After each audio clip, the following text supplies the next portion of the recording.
Eu queria continuar sobre 2026 contigo porque saiu a nova rodada da pesquisa Quest e também, inclusive, para já te informar, né, desses resultados novos que apareceram nessa pesquisa Quest de segundo turno, que é sempre muito importante para a opinião pública, para saber como a opinião pública vem pensando, né, o seu voto para a próxima eleição.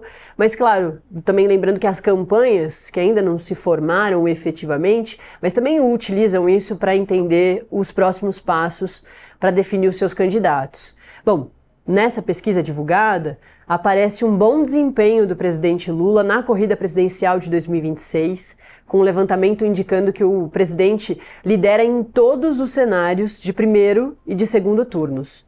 As coletas foram feitas em 8 estados, que concentram 66% do eleitorado nacional: São Paulo, Rio de Janeiro, Minas Gerais, Paraná, Rio Grande do Sul, Goiás, Bahia e Pernambuco.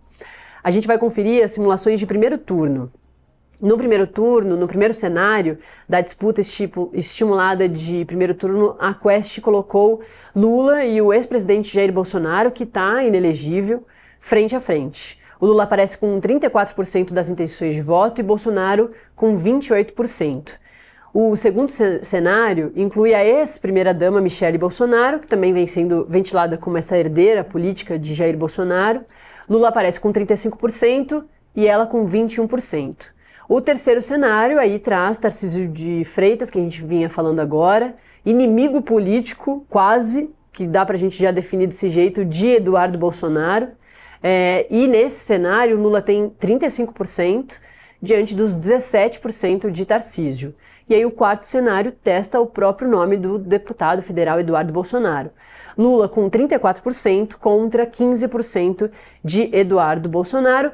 E aí, num último cenário de primeiro turno, com Lula, inclui o senador Flávio Bolsonaro, o filho 01 do ex-presidente Jair Bolsonaro, com Lula registrando 35%, ele se mantendo de uma forma muito parecida, contra 14% do filho do ex-presidente, de um dos filhos, que também essa outra pessoa, ou esse opositor ao Lula, todos eles têm aparecido com números bem próximos.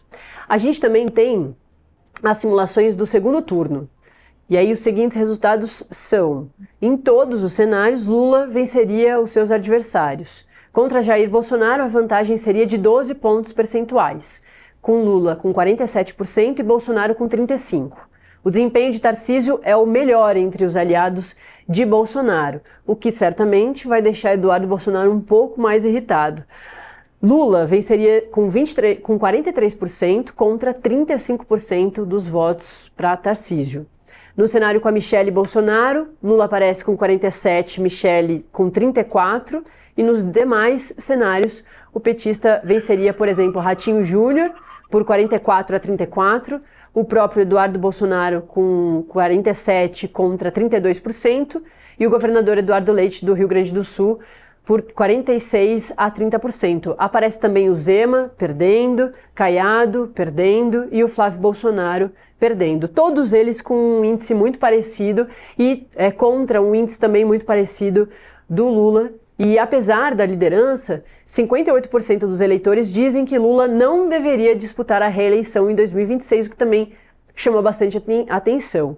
Esse índice é majoritário em quase todos os estados pesquisados, com exceção da Bahia e de Pernambuco, que são, né, estados já que votam há muitos anos na esquerda. Já em relação ao ex-mandatário Jair Bolsonaro, a resistência é ainda maior. 65% dos entrevistados acreditam que ele deveria desistir da disputa e apoiar outro nome da direita. E a pesquisa também evidencia que 47% dos brasileiros têm mais receio da volta de Bolsonaro ao poder do que da reeleição de Lula. O ex-mandatário encontra-se inelegível até outubro de 2030, em decorrência de decisão do Supremo Tribunal Federal, como a gente vem falando aqui. Bom, Serapião, tem ainda outros dados, mas que ao longo da edição a gente fala mais. Acho que já deu para ter mais informações aí, enfim. É isso que eu disse lá